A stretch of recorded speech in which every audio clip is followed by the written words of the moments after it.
Hello, YouTube world. Thanks for checking in the Khaliis Take. This is your first time to the channel. Please like, subscribe. Also hit that notification bell so you can get the newest content first. And you want to hit the notification bell so you get the bonus videos I put out, plus the ones on weekends. We post every day, so you won't miss any content here. Now, let's go ahead and jump right into what needs to be looked at or talked about. Today's take of the day. The Clippers and Jazz game 2. Round 2, I should say. It's going to be a dogfight. It's not going to be an easy one at all. It's going to be really tough for the Clippers to, go in that arena and have more energy than the Utah Jazz, because that's what it's going to come down to. It's going to come down to energy. And but I do think the Clippers can go in there and find a way to steal a game, make it 1-1. Going back to Cali. With a victory, and really, to be honest, that's what they need to do. They don't need to go there down and leave 0-2, because really 0-2 is just going to put you in a situation like you were the last time, the Dallas Mavericks. And we know Utah is a different team than Dallas. Utah is a way different team, way different. Like they just play different. They have a different aura. Plus, they're more defensive minded, so that can make a lot of difference right there. So with that being said, they have to find a way to, at least get one, steal one, do whatever they got to do, to get to where they need to be, So point of emphasis is, go in there with the mindset of being dangerous. The Clippers got to believe they're a dangerous team. They got to believe they're a scary team. They got to believe they're the best team in the West. And with that type of confidence, it's going to flutter throughout the locker room, and the Clippers will be able to do it. Now, I hope that Paul George has that confidence, because these last 3 or 4 games I've watched him from the Dallas Mavericks series to now, he's really kind of been, playing slight. He's really been kind of like coming up short. The crazy thing is, it's really been getting overshadowed to a degree because, what Kawhi has done and the rest of the crew. But I need more from Paul George. Just like I said in last night's video, you go ahead and check it out if you haven't. I need more from Paul George. I need more assertiveness on the offensive end. I need you to put more pressure on their defense, because their defense is getting bailed out because you're not shooting that well. And their defense is going to get bailed out because you're not shooting well. Well, that gives them the advantage to win the game, because, Donovan Mitchell's already going to be doing his thing. But if others get involved, like Jordan Clarkson and the rest of the crew, it's really going to be tough on the Clippers to try to overcome. Now, I also want to address one thing, too. I hear Shannon Sharp up there on Undisputed talking about how he loved Donovan Mitchell and how he loves his game. This guy never talked about Donovan Mitchell a day in his damn life. Only thing that guy does is sit up there and glorify LeBron James, how good LeBron is, how much LeBron is a GOAT. And really, it's ridiculous. LeBron looks more like a damn GOAT rather than being one. He is not the GOAT. The GOAT is Michael Jordan. The GOAT is Mike. Can't nobody take that from Mike. Mike is still... Mike is probably the most relevant basketball player that hasn't played in 20 plus years that we've ever seen. Mike is still selling shoes almost as if he's still playing basketball. Let that sink in. How many players outside of Michael Jordan is relevant as he is and hasn't played in like 20 plus years? This is Michael Jordan we're talking about. This is Mike. And I don't want to get too much into this conversation because it's really debatable. But, LeBron's a great player. But at the same time, that's the only person Shannon talks about. Now all of a sudden he's on Donovan Mitchell because his, because LeBron's not in it. It irks me to hear some of these analysts, come across the way they do, and it really has no purpose at all. No purpose at all. Like none. It's just a waste. I like Donovan Mitchell. I really do. But Donovan Mitchell is not the better player in this series. And Donovan Mitchell had the 145-point game. We'll see how he plays going forward. I think Donovan Mitchell is a great talent. But I'm not sure. I don't believe him and the Utah Jazz are a better team than the Clippers. And I hope tonight the Clippers go out there and prove it. And I hope the rest of the series they go out there and prove it, because I just get tired of listening to people on Fox Sports or ESPN just say all these stupid things and they don't know what they're talking about. They always try to find some type of player to put over Kawhi Leonard or Paul George. You know, they always just try to find, oh, this player played good one game. Now all of a sudden, you know, they're better than they're better than Kawhi Leonard and PG. Yeah, they have a better team. They're this, they're that. Okay, I'll give them this. They had the number 1 seed. They had the number 1 record. Can't nobody take that from them. Can't nobody ever take that from them. They had the number 1 record. Utah was the best team in the West this year. But at the same time, give the Clippers credit too.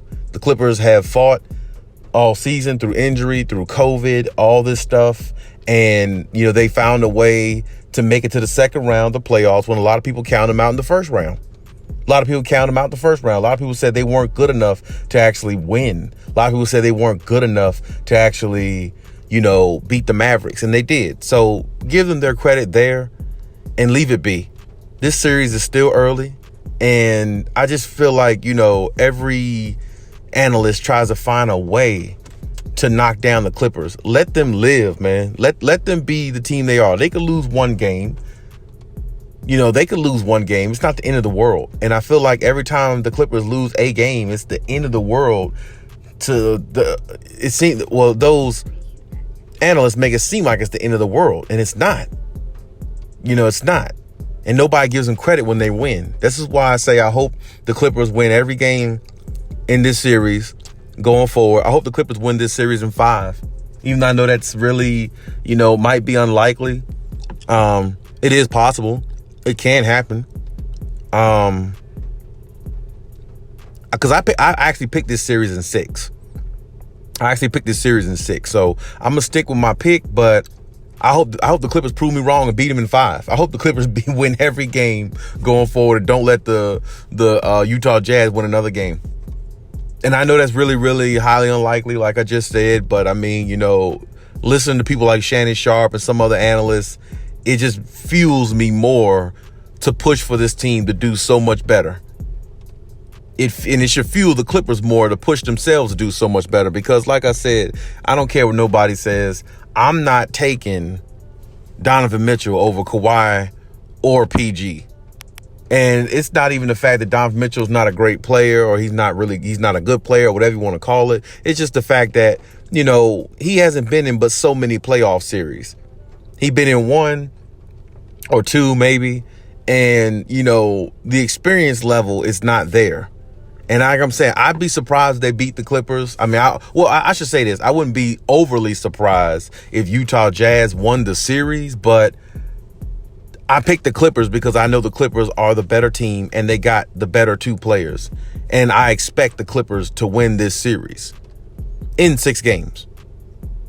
So whatever needs to happen, I hope the Clippers make that happen, because I just get tired of hearing the slander like always. I get tired of, you know, when the Clippers win, it's not a big deal. The other team made so many mistakes, or the other team, you know, just was tired, or the other team, you know, it's like they have an excuse for when the Clippers win about the other team. But when the Clippers lose, it's all about the other team's player, and he's better than Kawhi, he's better than PG. This is what I don't get about them. You know, and that's my thing. You know, you can not like a player. You can not favor a player. You can not look at a player in a certain light because you just don't want to. I understand that. But at the same time, you cannot sit there and say these players, the Luka Doncic's and, you know, Donovan Mitchell's, they're not better than no Kawhi Leonard. They're not better than no PG. They haven't proven anything. They ain't been in the league long enough. Even though PG, you know, hasn't proven much in the playoffs itself, but he has gotten the team to the Eastern Conference Finals. He has gotten the team, you know, past the first, second round. He has done that when he was with Indiana. He has been in MVP conversations before. He has been in the league for close to 10 years. You know, that's what I'm saying. These players are more proven. But what comes down to it is they got to play like it too. Now, I'm not really too worried about Kawhi Leonard. I've never been worried about my boy Kawhi because he always, finds ways to play good or do the little things that help us win, So, if you ask me, like I said, I'm just not too concerned about Kawhi Leonard. But my thing is, like I said, Paul George got to back him up. It can't be anything else. Paul George got to come out there and, light a fire. Get it sparked pretty quick. Paul George got to come out there on the offensive end and put Utah to bed because honestly, Paul George got the better matchup. Honestly, to me, excuse me, Paul George got more of the green light. He's got more of in this matchup here. To me, this series favors him a lot because Bogdanovich, any one of them, who else they might throw on? They might throw Mitchell on him some. Like I said, I don't know. I feel like him and Kawhi got favorable matchups in this series. I really feel like they do. I will say Joe Ingles is a little more tougher matchup than Bogdanovich, I think, for Paul George or however the Utah Jazz want to switch. But I'm going to say, yeah, Paul George just needs to have about a 27, 28-point game. Kawhi needs about the same, this game. And they need to take it back to L.A. 1-1. And that's just pretty much where it is. That's pretty much the only way to really look at it and the only way to view it because it's going to get out of hand with this media stuff the more and more the Clippers don't show up the way they're supposed to. And like I said, to me, that was one game. The Clippers could have stole that game. Yes, they could have. But it's just game one. A lot of adjustments can be made. A lot of things can happen. You got to have confidence in what you're doing and your team and everything. And I think that the Clippers will have the confidence. And I think the Clippers do have the confidence. But I just feel like, the Clippers need to take all this negativity from the media and just let it fuel them to the highest degree. Because if they really take in everything that's being said about them and about how they're pretenders and all this other stuff, I personally think that can fuel them to possibly win the championship and win damn near every game in this series and beat the Phoenix Suns. Because that's exactly who they're going to have to play next if, the Clippers advance. Because I just don't think Denver can beat Phoenix. Phoenix is too much for them. Bad matchup for Denver. So I think that series is pretty much over with, honestly. But yeah, that's where the Clippers need to be. They need to come out there and set the tone. And when you get a lead this time, don't give it up. Because once that team gets momentum, it's hard to stop Utah when they get momentum. Plus, that crowd is behind them. It's going to be tough. You get a lead this time, you make sure you keep it. You get a lead this time, you make sure that you secure it. And you secure it by playing defense on one end and getting high-quality shots on the other end. That's how you're going to beat Utah. Because Utah just has a way about them that allows them to psychologically beat a lot of opponents because of their defense. Their defense tires you out. It wears you down. And as long as, their defense is not penetrated or their defense is not touched, and you just shoot jumpers the whole time and allow them to stay in their zone and let Rudy Gobert hold down the paint, it's going to be really tough to beat them just shooting jumpers on them. You're going to have to try to get in the paint. You're going to have to try to get Rudy Gobert in foul trouble. You're going to have to hustle for some extra rebounds because Rudy Gobert is a monster on getting extra offensive rebounds as well. And he's shown that he's definitely capable of doing that. He's shown that on many occasions. He's kind of really versatile when it comes to that degree. He really is. So I give him all the credit in the world in regards to that, even though I think he still is a little overrated myself. I don't think they should have paid him as much money as they did. But then again, hey, that's my opinion. And on top of that, he did win a Defensive Player of the Year again. So it's not like, he's worth pennies. He's definitely a huge piece to what they have there in Utah. But I do believe the Clippers can exploit that. But the Clippers got to want to put pressure on their defense, get Rudy Gobert in foul trouble. And I guarantee you their defense will crumble apart because their perimeter defenders aren't fast enough to stay in front of Kawhi Leonard or PG. Their defenders aren't fast enough. They're good defenders as long as they keep hands on you and play physical. But getting around them, the Clippers can do that. But getting around them is not the problem. It's just that, when you go in the paint and Rudy Gobert is standing there, you don't have a way to really score. And he's just that attention seeker on defense. Then he's waiting for somebody to come in there and slip up so he can get a block. It's going to make it very difficult. So the Clippers going to have to find a way not to really live on the 3-point shot as much. You have to find a way to, shoot your threes, get your threes off because, the Utah Jazz, they shoot a lot of threes. So, y'all are pretty much like the same team in that way. But, it's going to depend on who's knocking. Like if the Clippers take 20 threes and they knock down 12, if Utah take 20 threes, they knock down 7. Well, there you go. Because now you're knocking down your 3-pointer, but if you mix that up with a little bit of penetration in the paint to break down their defense, the way Donovan Mitchell was breaking down your defense, then now you got something going. But it's not going to be easy because, like I said, it's going to be really tough trying to do that against a player like Rudy Gobert in the paint because I just think Rudy Gobert is him being in the paint, makes a lot of Clippers second guess their moves, second guess their thought process. And that's not what the Clippers need to do. You don't need to second guess. You need to, try to draw fouls as much as you can, get him in foul trouble, and keep Donovan Mitchell neutralized some. Now, I know that sounds easier. That's easier said than done. I get that. But at the same time, you got to find a way because if you don't, you'll be down 0-2. And like I said, going down 0-2 to this team is not going to be the same thing going down 0-2 to Dallas. Because if this team get a 30-11 lead in one of their games, it's going to be hard to beat this team if they have a 30-11 lead. It's going to be hard because they just play defense. And the way they play defense is lockdown defense. They don't play average to good defense. They try to play lockdown defense. So when they're playing that and, it's hard for you to score in the paint, you're just shooting jumpers and threes the whole time. Well, that's where I think, that's where you got to give the ball to Kawhi and let him kind of operate and let him break this defense down. Because that's probably about the only way it's going to work.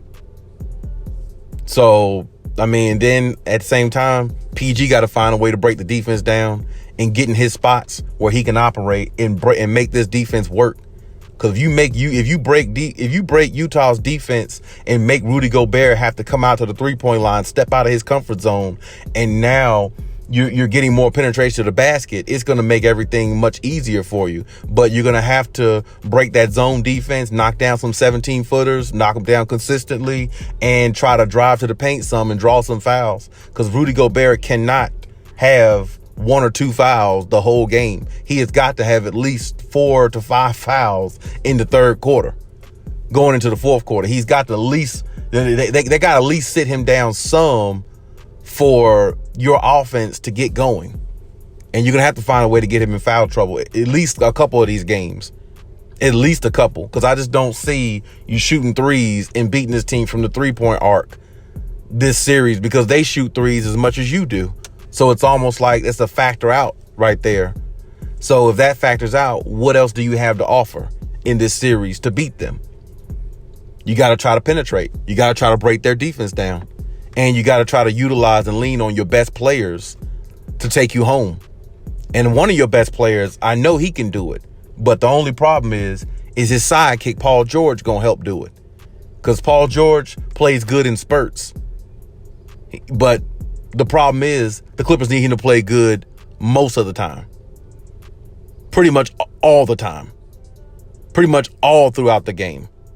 Not just a quarter here or like a 2, 3, 4 minute spurt here or there. No, it needs to be more than that.